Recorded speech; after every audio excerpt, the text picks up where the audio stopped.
Moisés, un cristiano joven, generalmente no titubeaba en obedecer la voluntad de Dios. Cuando Dios lo llamó a la edad de 20 años a entregar su vida a Cristo, no dudó en hacerlo.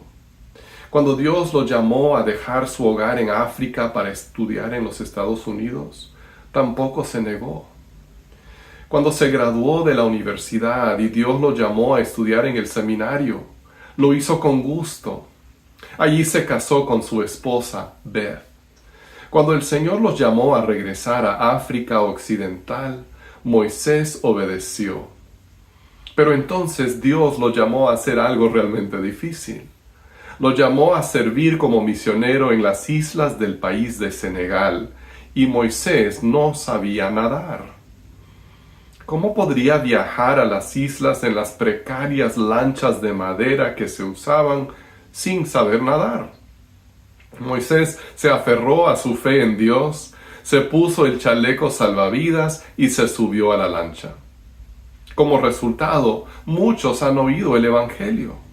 En una ocasión reciente, 25 residentes de las islas vieron con Moisés la película de Jesús y 15 se convirtieron. Moisés tuvo que superar su temor al agua para llevar el Evangelio a los isleños de Senegal. A lo largo de los siglos, los misioneros han superado muchas otras barreras para llevar el mensaje de salvación. ¿Alguna vez te has preguntado quién será el misionero que más sacrificios haya hecho por el Evangelio? ¿Quién hizo el mayor sacrificio por llevar la salvación a quienes no la conocían? ¿Quién ha tenido mayores logros en su servicio misionero? Hoy veremos precisamente quién fue esa persona.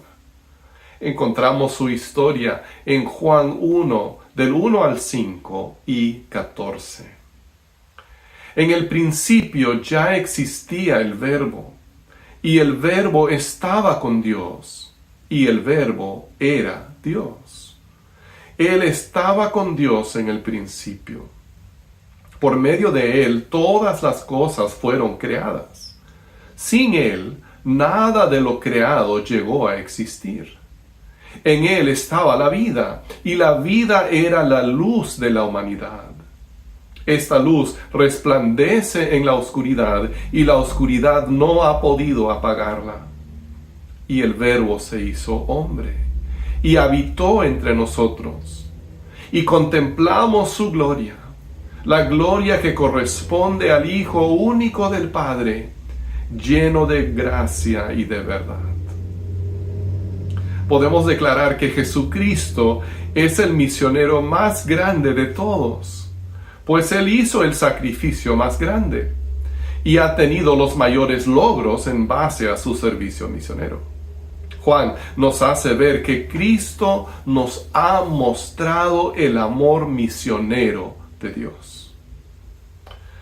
A diferencia de los evangelios de Mateo y de Lucas, Juan no nos cuenta acerca del pesebre, los pastores y los sabios.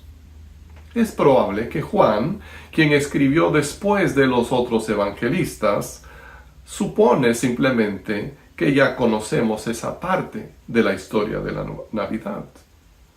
Mateo y Lucas se enfocan en la llegada de Jesús al mundo, pero Juan nos muestra de dónde vino.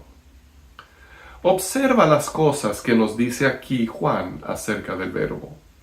Dice que existía ya en el principio, que estaba en la misma presencia de Dios y que era Dios y es Dios. Disfrutaba de todos los privilegios que el ser Dios conlleva. Él lo creó todo. Cuando los ángeles fueron creados, Él lo hizo. Él colgó en su lugar cada estrella. Él determinó los límites del mar. Él formó el pétalo de cada flor, pintó los colores de las aves más exóticas e impartió a las fieras su temible fuerza. La vida misma consiste en Él. Sin Él nada de lo que existe tendría forma. Sin Él, la vida cesaría en un instante. Tan grandioso es este ser que Juan nombra el Verbo y que nosotros conocemos como Cristo, el Hijo de Dios. El verso 14, sin embargo, trae una tremenda sorpresa. Este ser que es Dios y que reina sobre los ángeles, se hizo hombre. Tomó forma humana. Se vistió de carne y nació del vientre de una mujer. Ahora, para ti y para mí, ser hombre, ser humano, no es nada malo. Al contrario, lo consideramos mucho mejor que ser perro o gusano. Pero tratemos de imaginar lo que significó para Cristo rebajarse hasta el punto de tomar nuestra humanidad.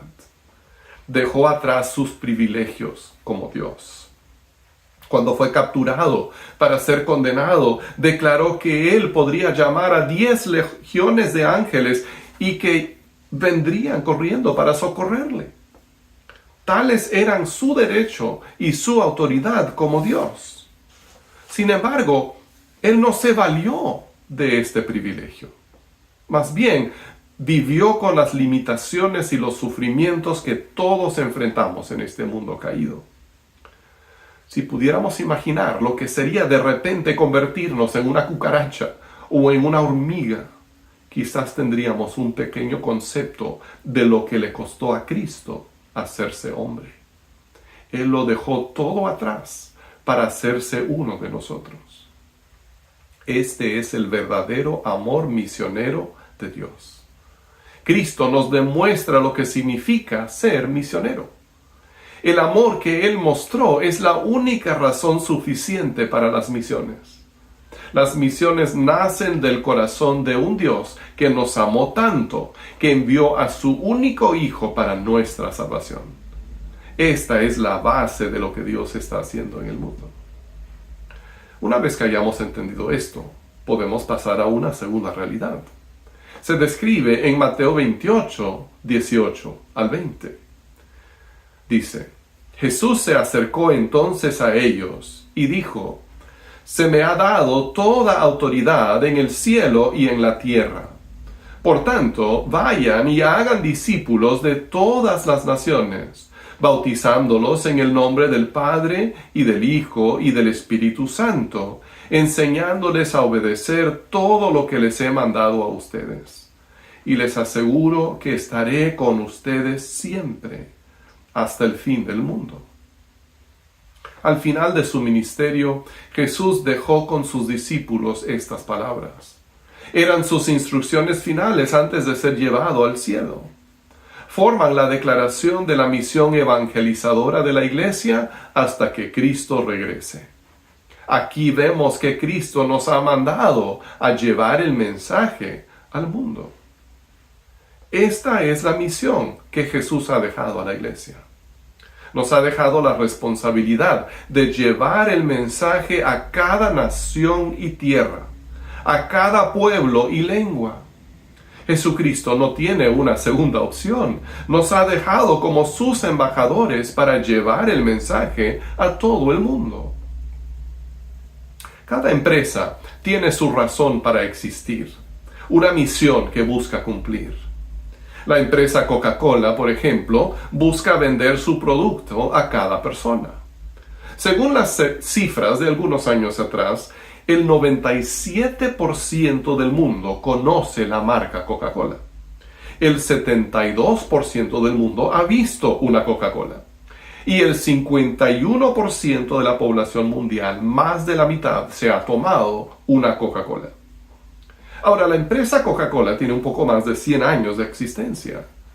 Si en ese corto tiempo esta empresa ha llegado a penetrar a tal grado su mercado, ¿por qué será que la Iglesia de Cristo no ha logrado aún evangelizar el mundo? Bueno, podríamos nombrar varias razones por esta falla. En algunos casos, por ejemplo, los gobiernos están más abiertos a la Coca-Cola que al Evangelio.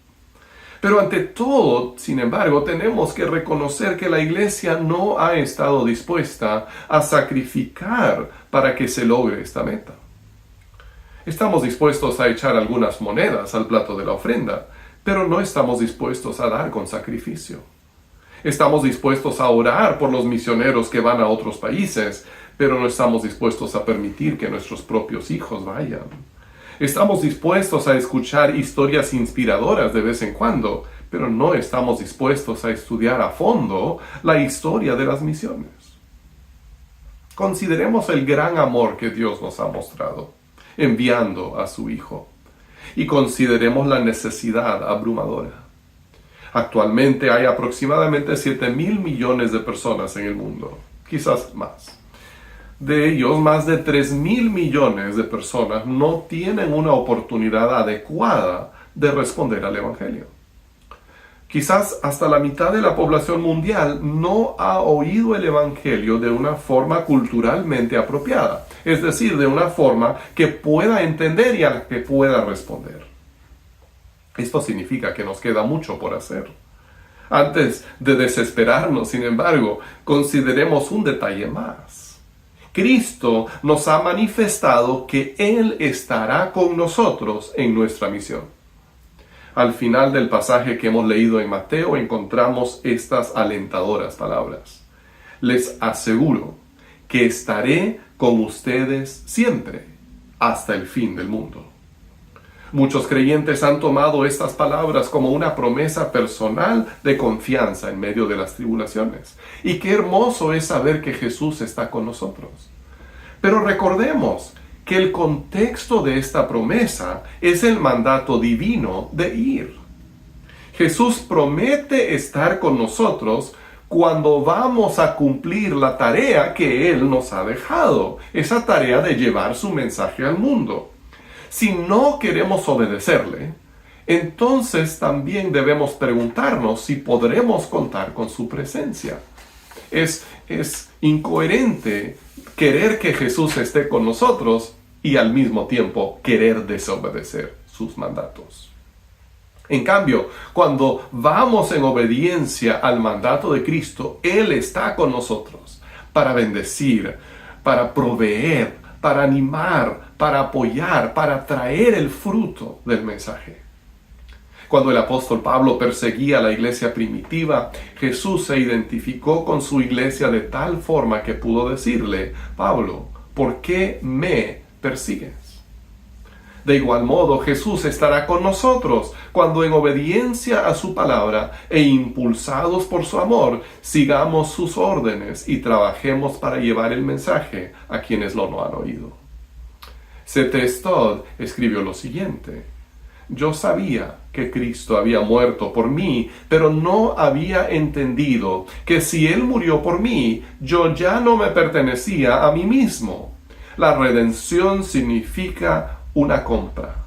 Así que, si yo le pertenecía a Él, tendría que ser un ladrón, haciéndome de lo que no me pertenecía, o si no, tendría que entregarle todo a Dios.